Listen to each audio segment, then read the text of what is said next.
Menunjukkan saat dua warga membuang sampah ke tengah laut di kawasan Pelabuhan Muncar, Kabupaten Banyuwangi. Video ini pun viral di media sosial. Dua warga terekam kamera saat membuang sampah ke laut di kawasan Pelabuhan Muncar, Banyuwangi, Jawa Timur. Video ini beredar luas di media sosial. Dikonfirmasi pada hari Sabtu 3 Mei Komandan Pos TNI Angkatan Laut Muncar, Letu Laut Puji Pradita, bahwa peristiwa di dalam video terjadi pada hari Rabu 30 April.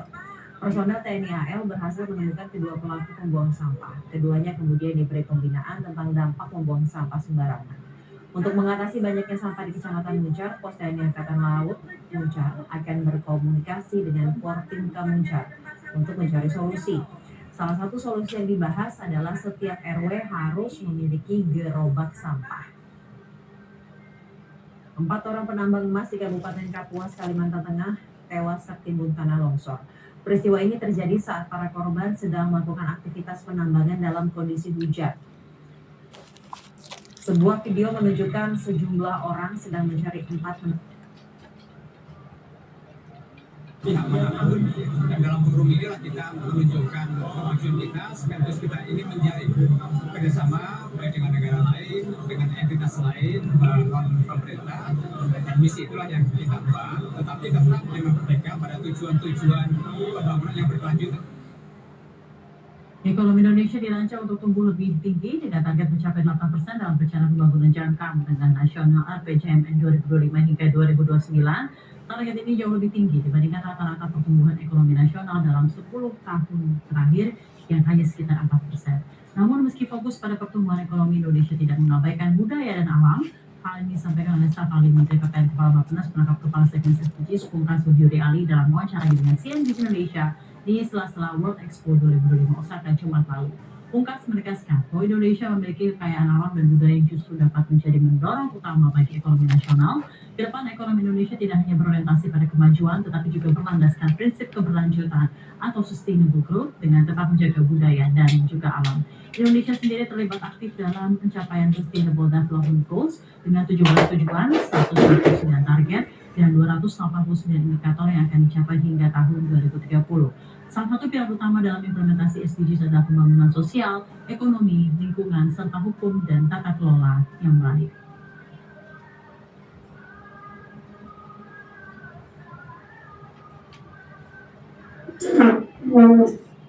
Ya, rekan-rekan jurnalis dari CNBC Indonesia sempat langsung berkunjung di pembukaan World Expo Osaka. Tim kami yaitu Andi Shalini, lalu juga Michael Jeffriando baru saja pulang dari Osaka. Nah, kira-kira di kesempatan kali ini cukup sebagai bentuk silaturahmi sekalian bertanya-tanya oleh-oleh apa nih ya dari World Expo Osaka, terutama setelah melihat pavilion Indonesia di World Expo Osaka. Kita akan mengulasnya langsung bersama dengan rekan baik saya, Managing Editor CNBC Indonesia, Michael Jeffriando, dan juga anchor CNBC Indonesia, Andi Shalini. Mas Michael dan Sasa, selamat bergabung di Editor's View CNBC Indonesia. Oleh-olehnya apa nih dari Osaka? Bukan ini ya, bukan Tokyo Milk Cheese ya. Tapi kira-kira apa sih yang seru di sana gitu? Dan pasti kalau dari saya sih oleh-olehnya adalah pengalaman yang sangat berharga gitu ya. Karena mungkin kalau tidak langsung di sana, saya tidak bisa mungkin langsung merasakan kebanggaan pada Indonesia. Karena di sana ini kan merupakan acara yang cukup bergensi, 150 negara ini hadir untuk menunjukkan masing-masing seperti apa sih pavilion mereka. Tapi ini kan tidak hanya pavilion saja ya Mas Michael ya, tapi ini juga menjadi jendela bagi Indonesia untuk bisa menunjukkan apa sih kekayaan Indonesia, kekayaan budaya Indonesia, dan juga bagaimana harmonisasi antara alam, budaya ini bisa menjadi modal bagi Indonesia untuk menuju Indonesia Emas 2045. Sesuai dengan tema yang tadi disampaikan ya, memang designing a sustainable growth and sustainable future gitu ya. Dan menariknya memang ini World Expo adalah sebuah expo yang memang dilakukan bergilir gitu ya.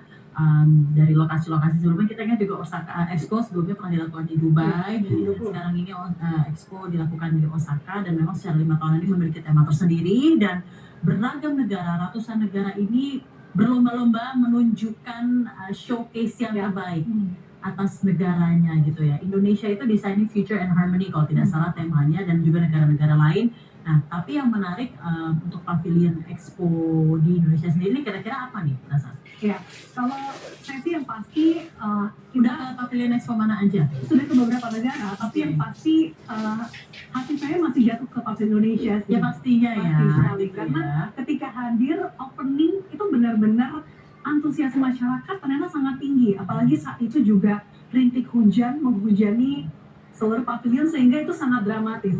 Saat openingnya ada sebuah tarian, kemudian para pengunjung tidak hanya dari Indonesia tapi bahkan berbagai negara itu membuat tanpa para pengunjung yang lewat tuh terhipnotis dengan Oke. penampilan yang ditawarkan. Pada saat itu yang Indonesia. opening hanya Pavilion Expo Indonesia saja atau seluruh pavilion? Jadi seluruh pavilion ada beberapa yang melakukan opening pavilion dan saat itu Indonesia salah satunya di siang hari dan artinya ini juga cukup membanggakan gitu di antara berbagai negara yang melakukan opening pavilionnya. Ini pavilion Indonesia ternyata mencuri perhatian para Dengan pengunjung. antusiasme yang Betul, apalagi pavilion ini kan World Expo Osaka ditargetkan sekitar 2,8 sampai 3,5 juta pengunjung. Jadi bisa dibayangkan benar banyak sih pengunjung dunia yang mampir untuk berkenalan ataupun melihat, Ya. mengenal langsung bagaimana kekayaan budaya Indonesia. Kalau Mas Michael gimana nih, Mas Michael kira-kira gimana nih Mas? Apa yang dilihat di sana nih Mas? Apa yang menarik? Iya, karena ini World Expo di Osaka ini lebih menunjukkan tentang masa depan dunia ya. Jadi memang sangat ditonjolkan sekali apa yang terjadi, apa yang akan kita rasakan di masa depan nanti. Kita hidup akan seperti apa? Entah itu berhubungan dengan robotik, terus alamnya seperti apa, terus apakah budaya-budaya akan hilang tergerus oleh teknologi. Nah itu ditampilkan di sana. Tidak cuma Indonesia, banyak sekali pavilion dari negara-negara lain termasuk perusahaan juga menampilkan kira-kira seperti apa sih rumah nanti masa depan seperti apa, terus hidup bersosialisasinya nanti seperti apa, termasuk tempat tidur. Ada tempat tidur masa depan namanya yang memang di set sesuai dengan kebutuhan untuk mengurangi stres, gimana kita tidurnya lebih nyenyak gitu. Itu dijelaskan dengan sangat rinci di beberapa pavilion. Jadi untuk datang ke sana melihat secara langsung itu pasti bikin kita terkesima pasti. Ya, dan juga memang karena ini World Expo ini dilakukan setiap 5 tahun, jadi pastinya ada rasa momennya tuh rare juga ya, langka juga gitu untuk kita ke sana World Expo dan melihat seperti apa sih setiap tahun. Jadi setiap 5 tahun ya. Setiap 5 tahun. Jadi Dan memang menarik sekali untuk disaksikan ya. iya, Jepang sepertinya juga mempersiapkannya dengan sangat matang gitu ya. sangat matang dan sangat impresif gitu ya kalau kita misalkan nggak tahu ini tuh diselenggarakan di namanya Pulau Yumeshima. Ya, Jadi pulau buatan. Jadi kalau mungkin orang nggak tahu ini kayak daerah biasa aja gitu. iya betul sekali. Dan kalau kita lihat juga konstruksinya memang untuk World Expo sendiri, jadi ada pagarnya gitu, Iya, pagar iya, lain ring, yang benar. memutar itu seperti itu. Dan juga nanti kita akan bahas juga untuk khusus untuk Pavilion Indo Expo-nya, jadi banyak juga kita mendengar review positif gitu ya dari Pavilion Expo yang telah hadir di sana. Kita nanti akan ulas lebih dalam bersama dengan Managing Editor CNBC Indonesia, Michael Jeffriando, dan rekan saya Adi Syahrini sesaat lagi.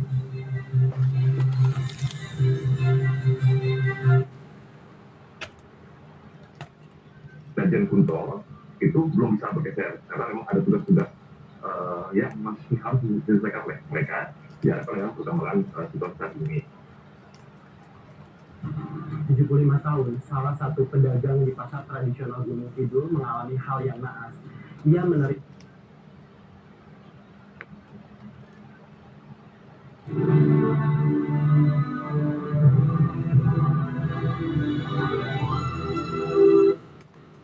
manis gurih buat masak.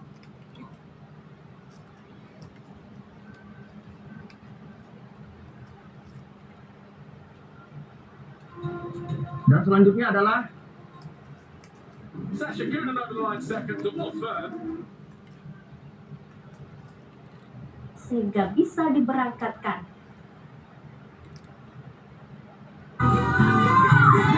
Jadikan pagi Anda ceria bersama ragam obrolan seru, lucu namun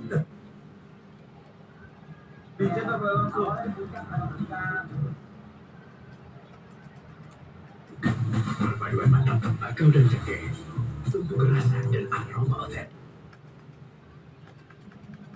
Kita dari kabupaten ke provinsi terus komunikasi.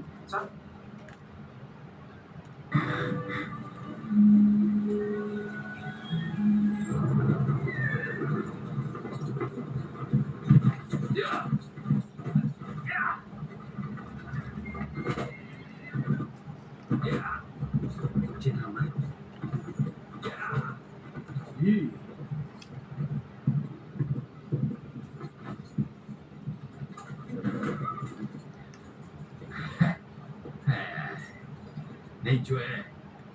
kau pergi begitu saja, hah? Bahkan tidak mengucapkan selamat tinggal. Tidak sopan sama sekali. Jenderal, aku hanya mematuhi perintah menjadi pemandu jalan putih untuk kembali ke ibu kota. Aku pergi sekarang.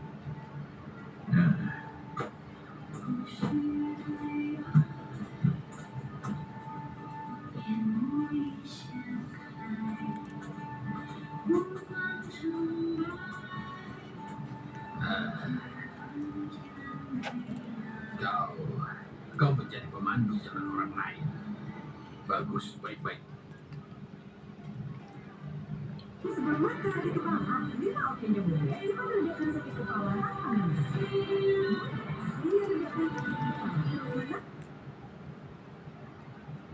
Lu, aku akan kembali sebagai juara. Supaya kau bersabarlah. Pergilah.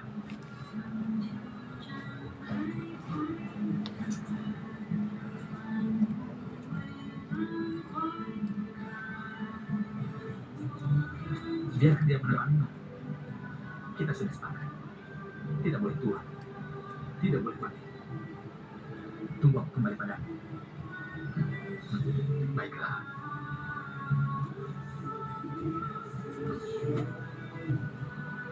Aku pergi sekarang. Segeralah pergi. Ayo cepat.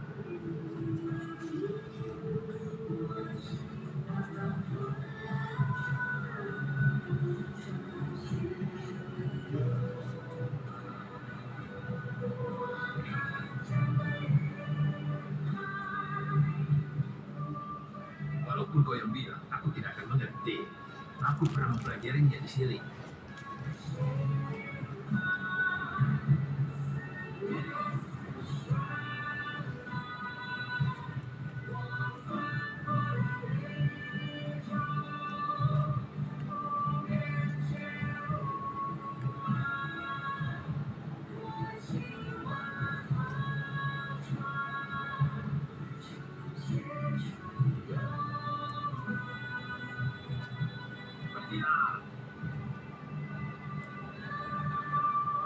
Pergilah mengikuti orang lain.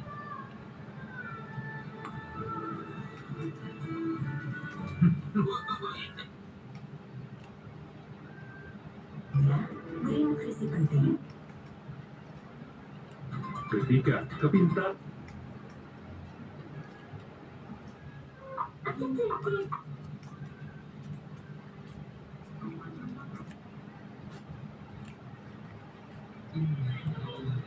Berangkat dari komitmen mengatasi berbagai persoalan di kota besar di tanah air seperti stunting hingga sampah, dibutuhkan inovasi teknologi yang selaras dengan kebijakan publik yang efektif. Melalui kolaborasi lintas sektor, solusi ini diharapkan mampu menjawab tantangan nyata dan mendorong pembangunan daerah yang berkelanjutan.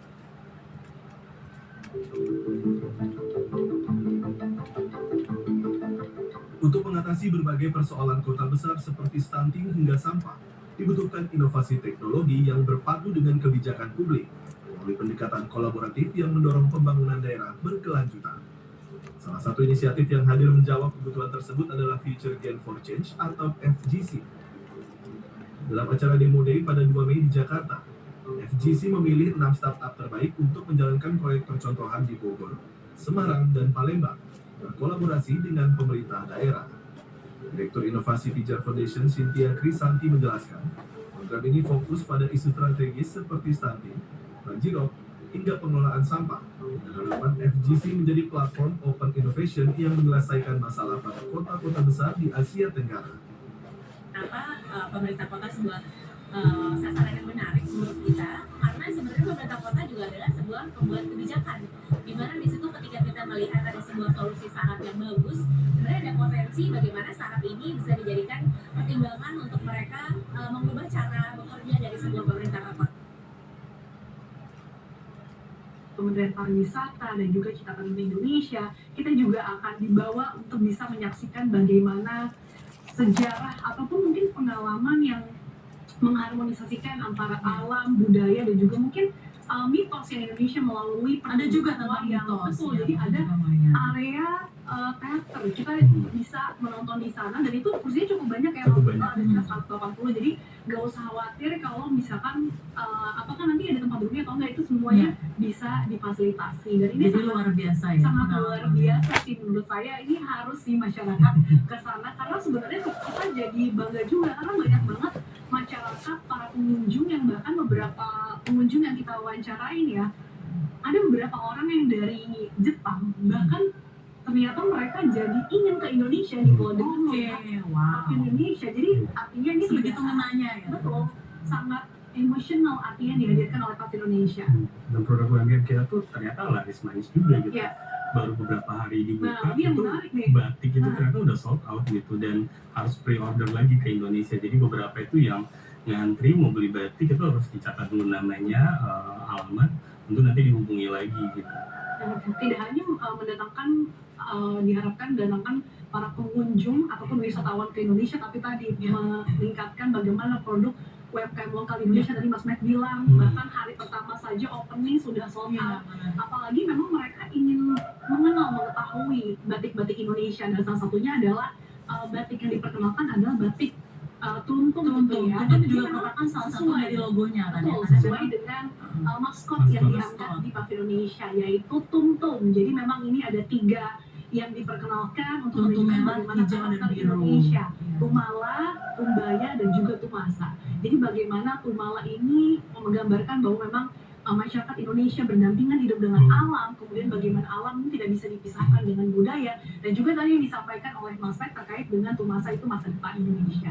Jadi memang dalam hal ini memang sangat filosofis dari segi bangunannya, exhibitionnya, lalu kurasi-kurasi yang ada di dalam Pavilion Expo Indonesia ini, dan memang pembangunan dari Pavilion Expo Indonesia ini melibatkan 17 kementerian dan lembaga, 8 pemerintah daerah serta 23 perusahaan swasta dan SDM sendiri. Jadi memang ada banyak sekali yang terlibat, stakeholder yang terlibat dari pembangunan hal ini. Tapi yang saya ingin tanyakan juga nih ke Mas Michael ya, Mas, apakah sempat berbicara dengan pihak Bappenas gitu ya? Apa yang diharapkan dari adanya Pavilion Expo Osaka ini, dan bagaimana juga sebenarnya direct effect atau mungkin juga tidak direct effect tapi indirect dan multiplier effect dari adanya Pavilion Expo Osaka ini? Karena kan seperti yang kita ketahui, biaya yang dikeluarkan untuk membangun Pavilion Expo Osaka ini juga tidak sedikit. Apa yang diharapkan dari hanya showcasing apa yang Indonesia miliki gitu dari hal tersebut? Iya, memang pemerintah sempat berbicara dengan Kementerian PPN dan perwakilan pemerintah yang lainnya. Memang ini tidak diharapkan cuma sebatas acara seremonial atau cuma heboh-heboh semata gitu ya.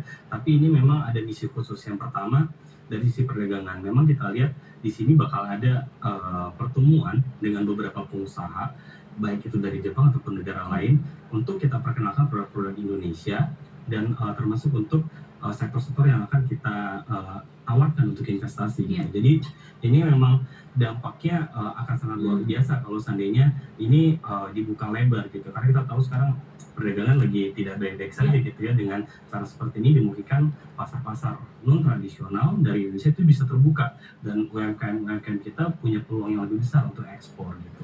Termasuk untuk investasi gitu. Kita sudah kedatangan beberapa dunia usaha ya, investor ya, dari perbankan Jepang, ada dari negara lain yang memang cukup serius gitu kan. Ada yang sudah pernah kerjasama dengan Indonesia, ada yang belum, dan memang mereka cukup concern gitu. Memang di awal itu belum banyak ya, karena memang baru diagendakan untuk awal Mei dan sampai Oktober, yaitu beberapa pertemuan bisnis nanti. Oke, baik. Terima kasih banyak atas sebagai pedoman sektor ketenagalistrikan secara khusus dan kemitraan JOS segera tinggalkan tempat ini.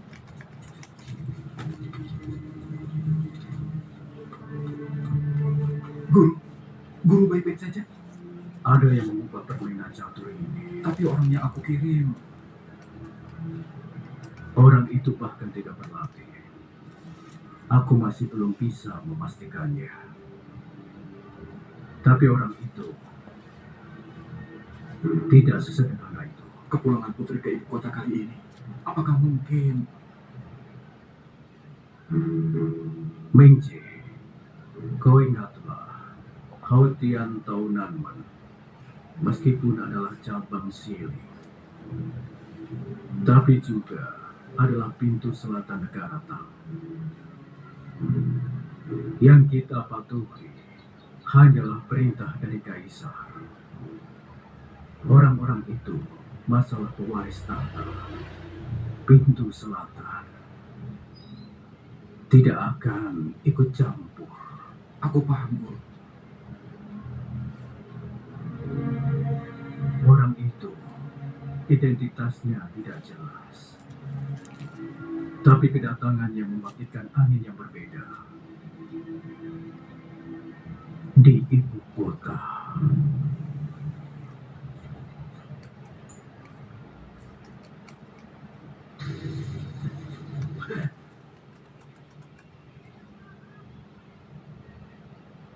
Harus memiliki sejarah menarik yang bagikan menjadi nama stadion.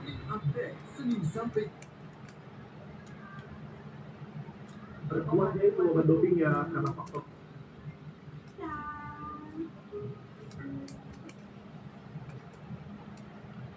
Amelia Patu Tato, apa kabar? halo dan sehat. Karena saya merasa PSI nanti saya ketika kita di PSI kita diajarkan untuk kritik dan sebagainya termasuk kepada Pak Prabowo.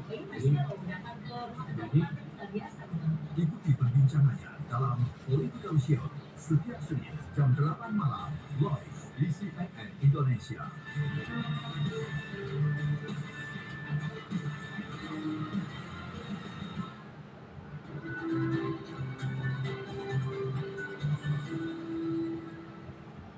Kejuaraan nasional pencaksilat yang diselenggarakan oleh CNN Indonesia digelar sejak hari Jumat hingga Minggu 4 April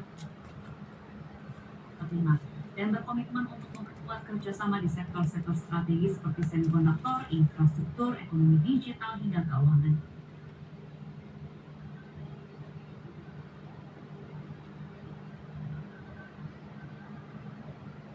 Menko Perekonomian Erlangga Hartarto menjelaskan bahwa para pengusaha Korea Selatan ini berkomitmen untuk menambah investasi sebesar 1,7 miliar dolar Amerika Serikat ke Indonesia atau setara 28,67 triliun rupiah. Adapun investasi ini adalah investasi tambahan dari investasi sebelumnya yang telah mencapai 15,4 miliar dolar Amerika Serikat. Erlangga mengungkapkan total investasi existing dari 19 perusahaan ini mencapai 15,4 miliar dolar Amerika Serikat atau setara dengan 259,5 triliun rupiah. Tambahan 1,7 miliar dolar AS merupakan angka agregat penambahan rencana penambahan investasi dari 19 perusahaan yang hadir. Di antaranya pembangunan pabrik petrokimia milik Lotte Chemical yang akan diresmikan pada bulan September hingga Oktober mendatang.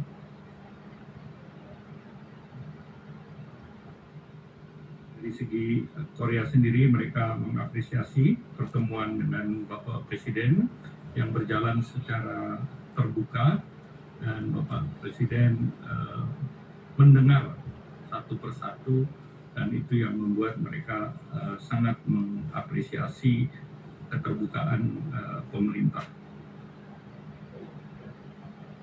Pemirsa, satu persatu investor global menunjukkan keseriusannya untuk menanamkan modal di Indonesia. Kali ini giliran para pengusaha Korea Selatan yang hadir langsung di istana menemui Presiden terpilih Prabowo Subianto dan Gibran Rakabuming Raka. Dari total komitmen investasi yang digaungkan nilainya mencapai 30 triliun rupiah atau setara 1,7 miliar dolar Amerika Serikat. Namun di balik semangat sektor modal, para investor juga membawa sederet keluhan, mulai dari hambatan impor, praktik premanisme, hingga ketidakpastian dari regulasi.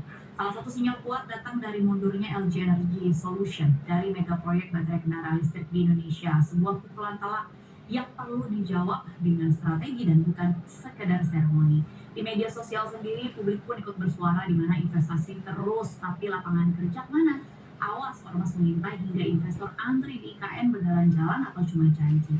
Semua pertanyaan ini sah dan jadi refleksi akan ekspektasi publik terhadap arah kebijakan investasi ke depannya. Lalu seberapa besar sebenarnya potensi strategis investasi dari Korea Selatan untuk ekonomi nasional, dan apa strategi Indonesia agar tidak sekedar menjadi pasar dari arus modal asing, tapi benar-benar mendapatkan nilai ekonomi. Untuk membahas lebih dalam sudah hadir bersama dengan kami dua orang yang sangat memahami topik ini, dinamika ini, yaitu dari Mas Suhendra dan juga Mas Demis. Selamat sore, terima kasih sudah meluangkan waktu bersama kita di sini. Dimulai dari tanggapan dari redaksi. Sebelumnya kita mendapatkan tekanan. Indonesia mendapatkan tekanan berkaitan dengan regulasi investasi dari Amerika Serikat, negara dengan salah satu negara dengan ekonomi terbesar di dunia begitu. Sekarang kita mendapatkan tekanan dari Korea Selatan begitu, dan langsung disampaikan oleh Presiden Republik Indonesia Prabowo Subianto. Kita yang disamperin gitu, keluhannya disampaikan secara langsung. Tanggapan dari redaksi seperti apa? Biarpun tadi katanya nggak ada hubungannya sama LG baterai ya, tapi paling tidak ini pemerintah kita udah lumayan cepat reaksinya, respon soal isu ekonomi yang berjalan. Sebelumnya kan kita biasanya nih kok nggak ada respons, atau dulu kita belum tahu kebijakan kita apa, tapi dengan ada pertemuan ini kan menandakan kalau mungkin mundurnya LG dari proyek baterai itu tidak ada hubungannya dengan perspektif mereka terhadap ekonomi Indonesia. Lebih mungkin ya ada perubahan besar sih di dunia industri mobil listrik sekarang kan, dengan Tesla yang sudah nggak laku, dengan mobil EV Cina yang semakin besar, dan juga perubahan teknologi. Mungkin ada beberapa hal yang membuat investasi yang tadinya diobrolin 2-3 bertahun-tahun yang lalu dengan kondisi sekarang, jadi ya ini adalah paling nggak kita menunjukkan kalau misalnya Korea masih tertarik investasi di Indonesia. Kalau kita bicara dari Korea Selatan, dari pertemuan kemarin begitu kan, ada beberapa poin yang dikeluhkan, tapi yang paling menarik adalah berkaitan dengan regulasi. Sebenarnya yang saya tangkap adalah regulasinya adalah TKDN ya. Kemudian yang kedua adalah berkaitan dengan fenomena yang namanya premanisme begitu, atau keberadaan ormas yang tidak formal yang akhirnya membuat para investor ini akhirnya terhambat proses investasinya gitu. Jadi pertanyaannya sebenarnya, apakah pertemuan kemarin adalah bentuk diplomasi ekonomi yang strategis atau justru jebakan bagi industri lokal kita? Karena ada permintaan dari regulasi begitu dari Korea Selatan, dan juga ternyata dari Amerika juga. Salah satunya kan yang dipermasalahkan adalah TKDN, yang menjadi pembahasan besar. Bagaimana sih kita akhirnya bisa berdiplomasi, bisa bernegosiasi, tapi kita bisa melindungi dapur sendiri gitu. Karena kan kita nggak bisa bohong bahwa TKDN juga sebenarnya merupakan booster bagi industri lokal. Tapi ini diminta deregulasi begitu. Mungkin tanggapannya dari dua fenomena berkaitan dengan deregulasi, permintaan para investor, kemudian keberadaan ormas. Silakan Kang Hendra. Jadi diksi yang dipakai di sini, jebakan ini emang agak sedap, tapi nggak gini. Saya melihat justru seperti yang sampaikan Dewi tadi, ini bentuk komunikasi yang bagus antara investor dengan pemerintah, terutama lagi langsung dengan presiden kan. Nah, terkait dengan deregulasi, memang dalam sebelum pertemuan dengan presiden, para pengusaha Korea ini kan ketemu dulu nih dengan para pengusaha Indonesia, kota Indo pagi-paginya, dan di situ pun dibahas soal bagaimana sih apa yang saja disampaikan keluhan-keluhan pengusaha gitu. Dan itu saya pikir memang deregulasi ini juga perlu dicermati ya, dalam arti yaitu Firas Faik Abdullah dari Sibuga Trate. Sementara untuk putrinya diraih oleh Kanza Sofiani Santoso dari perguruan Putu Suro Duresawit. Sementara untuk para remaja itu untuk putra diraih karena saya pikir contohnya misalnya kasusnya misalnya investor Korea di Banten ya, Lotte Chemical itu kan juga ada unsur soal kebebasan lahan, bukan soal ormas gitu. Tapi itu juga jadi catatan penting bahwa sebenarnya mereka sebenarnya ngomong juga bahwa di lapangan itu sebenarnya banyak masalah gitu. Tapi memang dari saya sempat kontak dari tim yang keluarga Korea, apakah masalah itu disampaikan ke Prabowo langsung? Mereka sih bilang ya, ada yang bilang enggak gitu. Tapi mungkin dengan pertemuan itu setidaknya tim-timnya sudah menangkap lah apa sih yang jadi masalah dari Korea itu gitu. Oke. Dan Apindo pun sebenarnya sudah teriak begitu ya berkaitan dengan premanisme dan ormas ini begitu. Dan ya, ini soal TKDN posisi Korea agak menarik sebenarnya. Mereka sebenarnya agak di tengah posisinya soal TKDN. Tapi mungkin nanti kita bisa bahas lebih lanjut ya. Soalnya kebanyakan industri Korea itu industri dasar. Justru mereka yang berkepentingan dengan TKDN sebenarnya. Yang justru diuntungkan dengan TKDN. Kita akan elaborasikan lagi ya usai jeda. Kemudian juga kita akan bahas berkaitan dengan ormas nih, kayaknya masyarakat cukup sensitif pada saat ini mendengar yang namanya kata ormas, kemudian premanisme, cukup kreatif. Ini kita akan lihat juga komentar para netizen. Usai jeda, tetaplah bersama kami di Editor's Choice di sini. Silakan.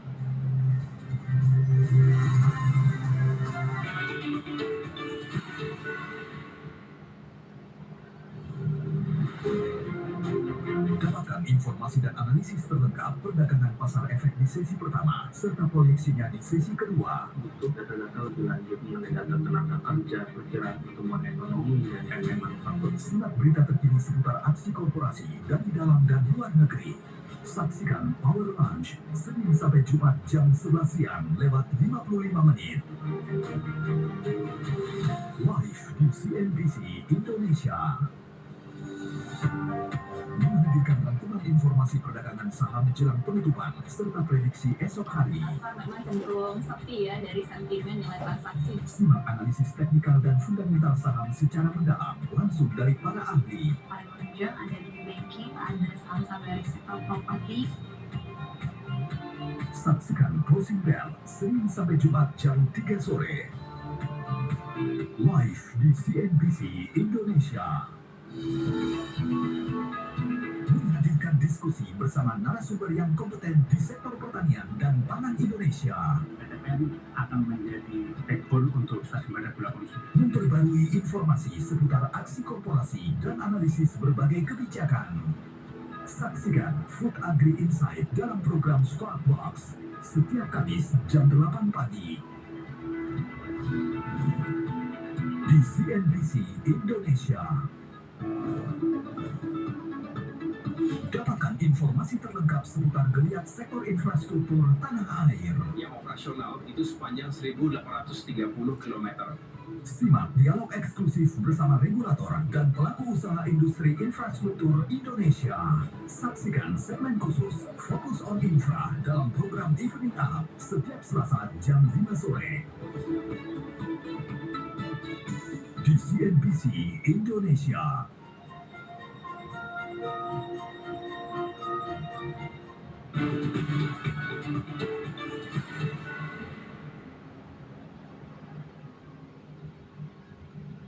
Ya, ratusan netizen mengomentari berita tentang pertemuan Presiden Prabowo Subianto dengan para pengusaha asal Korea Selatan. Pertemuan ini menghasilkan komitmen tambahan investasi sebesar 1,7 miliar dolar Amerika Serikat di Indonesia atau setara 28,67 triliun rupiah. Nah, ini merupakan investasi tambahan dari investasi sebelumnya. Melakukan penghematan terus-menerus. Kita harus memperbaiki sebanyak-banyak sekolah seluruh Indonesia dalam waktu secepat-cepatnya. Inilah yang saya sedang pikirkan terus bersama menteri-menteri saya. Terus-menerus saya memikirkan bagaimana kita cari uang, bagaimana kita mengelola kekayaan kita. Karena terus terang saja, berkali-kali saya sampaikan, kekayaan bangsa Indonesia masih terlalu banyak yang bocor dan tidak sampai ke rakyat. Masih dalam suasana Hari Pendidikan Nasional 2 Mei, pemerintah Kota Tangerang, Banten meluncurkan angkutan sekolah gratis yaitu bus Ras Kota Tangerang dan angkutan kota aksi benteng di seluruh trayeknya. Sementara itu, siswa SD Negeri Bedono 1 Sayung Demak, Jawa Tengah terpaksa mengikuti proses KBM di kolong gedung tanpa meja dan kursi. Akibat ruang kelas dikunci, dampak kendala administrasi pembangunan gedung sekolah yang baru. Sebanyak 4 kelas siswa SD Negeri Bedono 1 Demak, Jawa Tengah sudah 2 bulan ini mengikuti proses kegiatan belajar mengajar dalam kondisi memprihatinkan. Seperti yang terlihat Jumat pagi, di mana para siswa mengikuti KBM tanpa meja dan kursi. Mereka harus beralaskan tikar serta terpal bekas. Kondisi tanah yang tak rata serta tidak adanya meja untuk alas menulis membuat para siswa mengeluh sakit pinggang dan pegal-pegal. Salah satu siswa kelas 4 menuturkan berharap bisa segera kembali mengikuti KBM di dalam kelas. Karena selain tidak bisa fokus, kendala hujan dan angin kencang sangat mengganggu. Sudah bulan, kalau hujan gimana? Kehujanan, nyaman nggak Dek belajar di sini?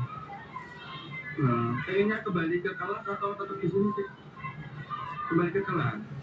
Sementara itu, menurut Darso, Komite Sekolah SDN 1 Bedono, siswa yang belajar di kolong gedung sekolah ini ada 4 kelas dan sisanya mengikuti KBM di gedung sekolah lama yang juga kondisinya memprihatinkan. Hal tersebut dilakukan pihak guru lantaran semua kelas gedung sekolah yang baru dikunci oleh pihak kontraktor yang diduga karena lambatnya proses administrasi antara kontraktor pelaksana pembangunan gedung sekolah dengan pelaksana proyek jalan tol. Dari proyek belum dibayarkan, jadi mungkin terpaksa ya tentunya bisa dikasihkan. Seharusnya kapan Pak pindah ke kelas itu Pak? Seharusnya kalau menurut anak-anak ini kan sudah pamitan sama habis lebaran mau ditempati ya, ternyata belum bisa kunjungan belum diserahkan ya, saya belajar yang gini. Sedangkan dari pihak sekolah enggan berkomentar terkait kondisi anak didiknya yang belajar dalam kondisi tak layak. Di Tangerang, Banten, bersamaan dengan Hari Pendidikan Nasional, pemerintah Kota Tangerang, Banten meluncurkan angkutan sekolah gratis, yakni bus Transkota Tangerang dan angkutan Kota Si Benteng di seluruh trayeknya. Peluncuran ini sebagai bagian dari mengurangi beban biaya transportasi bagi keluarga dan mengurai kemacetan serta mendukung transportasi ramah lingkungan di wilayah perkotaan. Salah seorang pelajar, Rizal, mengaku merasakan manfaat angkutan gratis karena setiap hari dirinya naik angkutan menuju sekolah maupun pulang ke rumah dan biaya yang selama ini dikeluarkan akan ditabung. Sementara Gubernur Banten Andra Sodi mengapresiasi angkutan sekolah gratis untuk melengkapi program sekolah gratis di 900 sekolah tingkat SMA, SMK, dan SKH swasta yang diluncurkannya. Sekolah swasta yang ada di Provinsi Banten jumlahnya kurang lebih sekitar 900 termasuk dengan sekarang. Tadinya ada 1.300 sekolah yang mendaftar termasuk madrasah aliyah. Sehubungan dengan kewenangan yang terbatas dimiliki oleh Provinsi Banten, maka untuk tahun ini kita belum melaksanakan sekolah gratis untuk aliyah, karena itu terkait dengan koordinasi dengan Kementerian Agama. Nah kemudian tahun ini karena sekolah gratis itu adalah mengcover biaya sekolah SPP, juga tidak boleh lagi memungut uang gedung dan sebagainya, maka peluncuran pertama bertahap kita akan meluncurkan sekolah gratis untuk kelas 10 ya, kemudian tahun berikut kelas 10 dan 11, tahun berikut kelas 10, 11 dan 12. Program sekolah swasta gratis mulai SD, SMP, dan SMA sederajat ini menjamin seluruh masyarakat dapat mendapatkan pelayanan pendidikan sekaligus menekan angka putus sekolah. Tim Liputan CNN Indonesia. Kementerian Pendidikan Tinggi, Sains, dan Teknologi meluncurkan program baru bernama Dikti Saintek berdampak di gedung Kemendikti Saintek Senayan, Jakarta Pusat. Menteri Pendidikan Tinggi, Sains, dan Teknologi Brian Yuliarto menyebut Dikti Saintek berdampak merupakan program lanjutan dari Kampus Merdeka yang digagas di era Mendikbud Nadiem Makarim. Kementerian Pendidikan Tinggi, Sains, dan Teknologi meluncurkan program baru bernama Dikti Saintek berdampak di gedung Kemendikti Saintek Senayan, Jakarta Pusat pada Jumat pagi. Peluncuran program baru tersebut dilakukan bertepatan pada momen Hari Pendidikan Nasional. Menteri Pendidikan Tinggi, Sains, dan Teknologi Brian Yuliarto menyebut bahwa Dikti Saintek berdampak merupakan program lanjutan dari Kampus Merdeka yang digagas di era Mendikbud Nadiem Makarim. Menurutnya pada program ini seluruh aktivitas atau kegiatan akademik, riset, dan inovasi diharapkan bisa membantu kemajuan dan memberikan dampak bagi masyarakat, industri, dan pemerintah tempat kampus tersebut berada. Brian menambahkan, selain bisa menjadi akselerator bagi kemajuan wilayah, keberadaan kampus juga diharapkan bisa menjadi pusat-pusat pertumbuhan ekonomi yang ada di daerahnya masing-masing. Lanjutan dari Kampus Merdeka yang sebelumnya. Jadi program-program Kampus Merdeka yang sebelumnya itu yang harus dikawal terus, artinya proses pembangunan pabriknya sesuai dengan targetnya. Pada hambatan-hambatan itu harus yang segera diatasi gitu sih. Itu bukan masalah angka-angka nanti Korea janji akan tambah 30 triliun atau sekian puluh triliun, tapi penting gimana mengawal realisasinya itu. Oke, realisasinya seperti apa, dan nanti itu tadi salah satu komentar di sisi lapangan kerjanya mana nih? Iya. Jadi pada saat ini PHK lagi. Kerja kan? Lapangan pekerjaan harus dirasakan oleh masyarakat. Mungkin ini menjadi pertanyaan terakhir untuk wrap up dialog kita pada sore hari ini dari Mas Demis. Pengen tanggapannya dong berkaitan dengan fenomena premanisme atau ormas. Kalau dari redaksi sendiri melihat fenomena, kita kan sepakat ya bahwa sebenarnya fenomena ini sudah waktunya harus berakhir. Karena ini adalah musuh utama investasi. Kalau investasi tidak masuk, ya kita udah nggak perlu bahas lebih panjang habis pertumbuhan ekonomi juga kena, lapangan kerja juga makin sedikit, kemudian akan berpengaruh terhadap ekonomi makro Indonesia begitu. Kan investasi menjadi salah satu fokus pemerintahan pada saat ini, tapi bagaimana caranya akhirnya apa yang harus dilakukan oleh pemerintah untuk membasmi premanisme ini dan memberikan kepastian bagi para investor? Iya, betul ya. Presiden kita bekas Menteri Pertahanan dan bekas Jenderal, ya mungkin lebih paham gimana caranya mengatur unsur-unsur dari masyarakat ini gitu. Ya kalau permintaan mereka lapangan kerja, ya berarti harus ada misalnya konten lokalnya inilah, konten TKDN lagi, TKDN dalam arti mungkin ada lapangan kerja juga bagi mereka, dan juga ini juga mengingatkan kalau misalnya membuka lapangan industri itu jangan lupa orang sekitar gitu. Paling nggak ya mereka harus mengambil ke istilahnya nggak ada benefit buat mereka lah dari segala macam investasi ini, itu yang harus dipastikan. Itu berarti kan tugasnya bukan tugas pemerintah pusat aja sebenarnya, kan juga pemerintah daerah, tapi jangan sampai demi itu jadinya malah berat gitu. Ya dicari keseimbangannya mungkin, karena demi kepastian juga bagi investor yang mereka nanggung resikonya gede banget loh. Untuk bangun pabrik 5 tahun kan, kalau 5 tahun istilahnya kalau investasi itu kita kan beli sekarang buat harga nanti. Kalau misalnya 5 tahun ke depan kita nggak tahu ntar kayak gimana, ya resiko yang ditanggung itu besar sekali. Kita harus memastikan bahwa sepadan resiko itu yang mereka ambil. Mereka kayaknya kalau itu datang sendiri ya Pak Hendra ya. Oke, semoga formulasi yang tepat ini ditemukan ya oleh pemerintah supaya bisa balancing. Tadi benar perspektif yang menarik begitu. Sebenarnya fenomena premanismenya adalah permintaan dari warga lokal untuk tetap dilibatkan, yaitu sebenarnya lapangan kerja tetap harus disediakan bagi warga lokal supaya perputaran ekonomi juga bisa berjalan. Terima kasih kepada Mas Demis, terima kasih kepada Kang Hendra sudah berbagi perspektif di Editor Speak.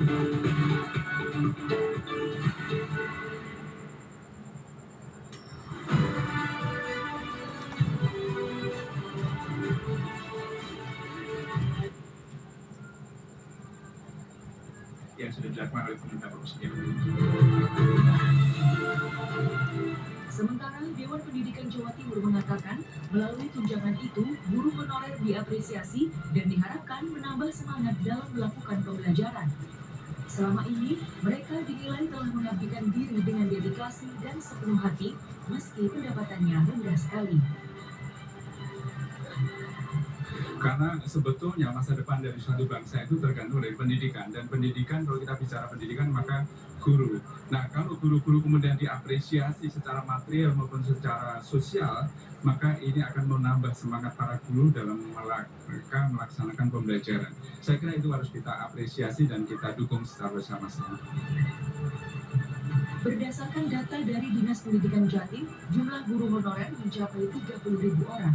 Kanza Tamarindora, Gatot Wicaksono, Surabaya, Jawa Timur.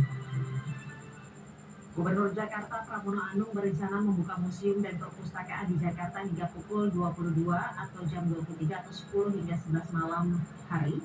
Menurutnya, kebijakan tersebut merupakan bagian untuk memberikan pendidikan dan juga kesempatan kepada anak-anak atau yang membutuhkan untuk berada di perpustakaan. Selain merupakan bagian dari program 100 hari kerja, Gubernur Jakarta Pramono Anung mengatakan bahwa rencana operasional museum dan perpustakaan di Jakarta hingga pukul 11 atau 10 malam hari merupakan kebijakan untuk meningkatkan akses pendidikan bagi pelajar.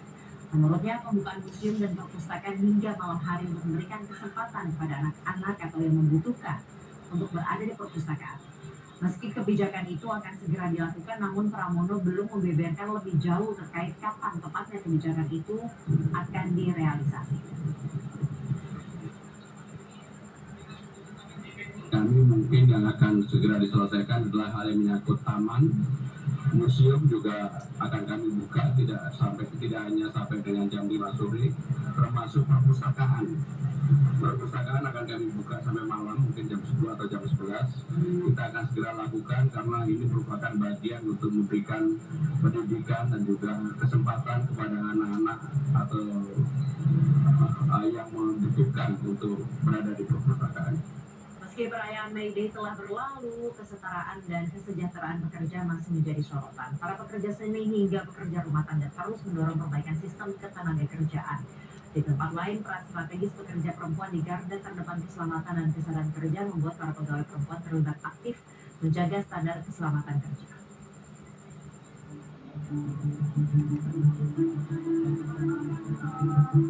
Para pekerja rumah tangga hingga freelancer atau pekerja lepas dari kalangan perempuan turun ke jalan merayakan Hari Buruh Internasional di depan gedung DPR MPR pada Kamis 1 Mei lalu.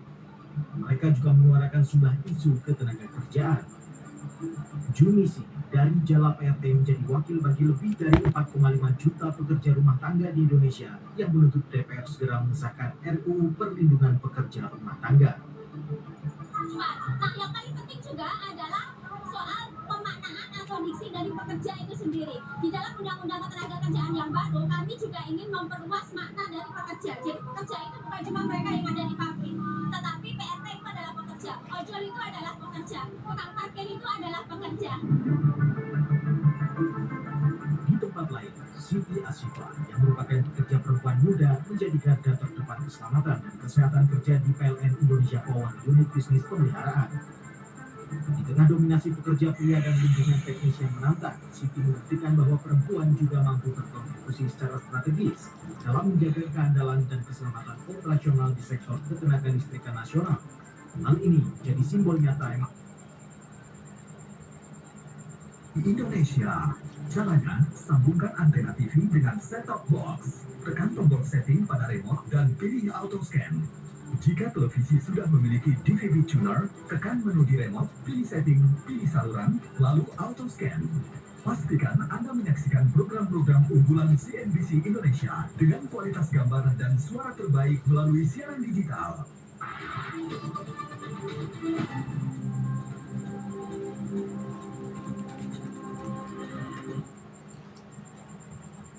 Langsung dalam bagian integral dari sistem manajemen keselamatan kerja ini patut diapresiasi. Tim Liputan CNN Indonesia. Presiden Prabowo Subianto meresmikan terminal khusus haji dan umroh di Terminal 2F Bandara Soekarno-Hatta Tangerang, Banten. Selengkapnya usai jeda, tetaplah bersama kami di Prime News.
Kami sajikan informasi terlengkap seputar dunia ekonomi. PLN target, artinya defisit anggaran nol. Kami rangkum berita pergerakan pasar saham dari dalam dan luar negeri hanya untuk Anda. ISG itu sudah langsung melonjak atau naik 4,47% dan Saksikan Evolusi Up Senin sampai Jumat jam 5 sore. Live di CNBC Indonesia.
akan memberikan pelayanan terbaik serta berusaha untuk menurunkan harga keberangkatan haji dan umroh. Dalam waktu yang sama, Prabowo juga mengatakan telah meminta bertemu pimpinan Kerajaan Arab Saudi untuk mengajukan niat Indonesia membangun perkampungan di Tanah Suci dekat Masjidil Haram.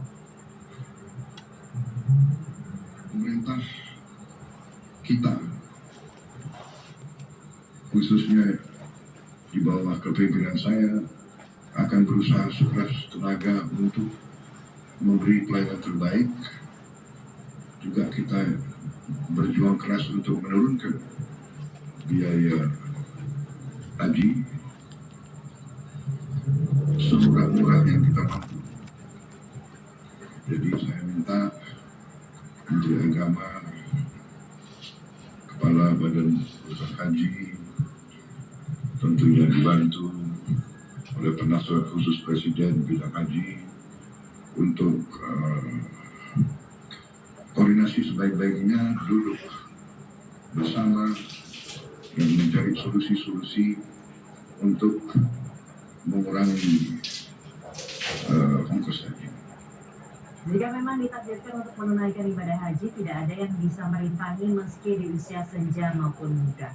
Di Kabupaten Bogor, petani berusia 100 tahun dan menabung hampir 70 tahun akhirnya berangkat ke Tanah Suci pada tahun ini. Sementara itu di Boyolali, seorang siswa SMK berusia 18 tahun pergi haji tahun ini karena menggantikan ayahnya yang telah meninggal dunia.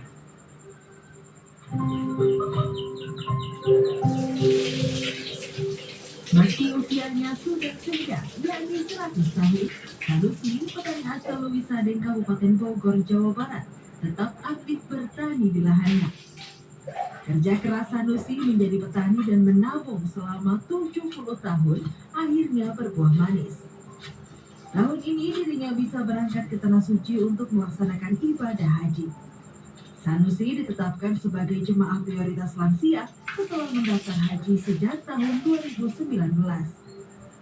Di mata keluarga dan warga, sosoknya sederhana dan humoris. Namun di balik sikapnya itu, Sanusi menyimpan tekad untuk bisa ke Tanah Suci. Dari tahun tahun 55. Kemudian uangnya saya dapat hasil dari kami. Ya apa aja singkong, pisang, nangka, ya ada yang buat saya aja.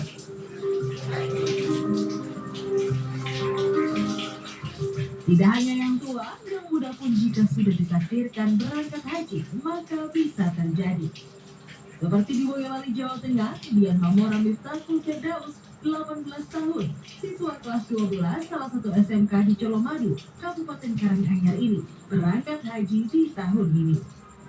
Remaja yang akrab disapa Mamo ini berangkat haji karena menggantikan sang ayah yang meninggal pada tahun 2023 lalu.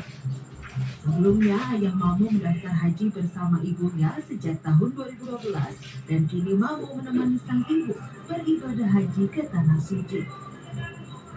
Ya, mengganti bapak. Ya. Sudah daftar berapa tahun? Bapak dulu tahun 2012. Ya. Bapak meninggal tahun 2023 kemarin. Ya. Prakteknya itu proses penggantian. Awalnya juga kaget. Ya. Tiba-tiba harus saya yang gantiin gitu. Nah, ada kakak-kakaknya. Mamo berharap bisa menjalankan semua rukun haji dengan baik. Dan saat berada di Tanah Suci, ia akan mendoakan almarhum ayahnya. Tim Liputan CNN Indonesia. Keberangkatan jamaah haji kloter 3 embarkasi Makassar sempat diiringi kejadian keluarga jamaah ikut mengantar hingga ke ruang tunggu terminal. Perempuan berkebutuhan khusus ini hanya ingin mengantar sang ibu berangkat haji. Kepala Kantor Wilayah Kementerian Agama Sulawesi Selatan, Ali Afif, membenarkan peristiwa tersebut. Perempuan tersebut awalnya mengantar ibunya yang tergabung dalam kloter 3 asal Makassar, Sinjar, yang menggunakan pakaian serupa dengan para jemaah haji lain. Tujuannya hanya ingin bisa mengantar sang ibu hingga masuk ke ruang tunggu bandara. Namun petugas yang curiga langsung mengamankan perempuan berkebutuhan khusus tersebut dan dikembalikan ke keluarganya. Memang kemarin di kloter 3 ya, dari Sinjai dan Makassar, itu ada jemaah kita yang mungkin pikirannya kurang beres, Pak. Ya pasti kalau beres pikirannya. Gugat di pengadilan. Langkah-langkahnya juga dinilai melampaui batas kekuasaan Presiden, termasuk rencana menghapus kewarganegaraan berdasarkan kelahiran yang dijamin Konstitusi Amerika Serikat. Di lapangan, oposisi menyebut 100 hari Trump adalah kegagalan besar. Harga-harga naik, resesi membayangi, dan janji-janji besar seperti mengakhiri perang Ukraina masih jauh dari kenyataan.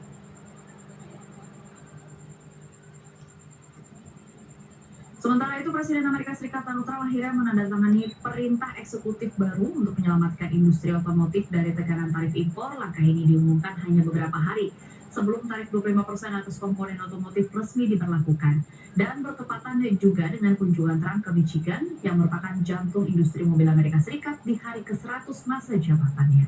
Trump menyatakan pemerintah akan memberikan insentif hingga 15% dari nilai mobil yang dirakit di dalam negeri. Insentif ini bisa dipakai untuk mengompensasi komponen impor sambil memberi waktu bagi pabrik untuk merelokasi produksi ke dalam negeri. Industri otomotif pun menyambutnya dengan lega, tapi ketidakpastian belum sepenuhnya hilang. General Motors misalnya menarik proyeksi keuangannya dan menunda panggilan konferensi ke analis karena masih menunggu detail soal kebijakan ini. Di sisi lain, Menteri Perdagangan Amerika Serikat Howard Lutnick mengklaim telah mencapai kesepakatan dagang dengan salah satu negara mitra untuk menurunkan tarif balasan. Tapi ia enggan untuk menyebutkan nama negara tersebut sebelum mendapatkan persetujuan resmi. Already proudly imposed a 25% tariff on all foreign automobiles. Any foreign car like they do, Todd. This is going to create more jobs in this state and this country, and to help these automakers bring their factories home as rapidly as possible, I've just signed an executive order to give partial tariff rebates to any company that assembles its cars right here in the USA. In other words, if they can't make it in time because they have to do. Ini Azwa dan 392 jemaah haji lainnya menjalani pemeriksaan kesehatan serta melakukan pemeriksaan kelengkapan administrasi mulai dari visa, paspor, dan living cost sebesar 750 rial Arab Saudi. Sementara itu hingga Minggu siang jemaah haji yang sudah tiba di Madinah hampir mencapai 16.000 atau sekitar 8% dari total keseluruhan jemaah haji Indonesia. Berdasarkan data dari organisasi haji terhadap Sispoka pada Minggu 4 Mei 2025 pukul 8 pagi ini atau pukul 04.00 waktu Arab Saudi, jumlah jamaah haji yang telah tiba di Arab Saudi sebanyak 40 kloter atau 15.597 jamaah. Sementara pada hari ini rencananya sebanyak 8.307 jamaah akan diberangkatkan. Mereka terbagi dalam 21. Pemerintah menghimbau jemaah haji tetap menjaga kesehatan fisik dan mental, serta mewaspadai kondisi suhu udara Arab Saudi yang diprediksi mencapai 45 derajat Celcius. Di Asrama Haji Pondok Gede Jakarta Timur pada tanggal 4 Mei hari ini setidaknya ada sekitar 4.028 jemaah haji yang bertolak dari Jakarta menuju ke Madinah, Arab Saudi. Dan di belakang saya ini adalah jemaah haji kloter 11 asal Provinsi Banten.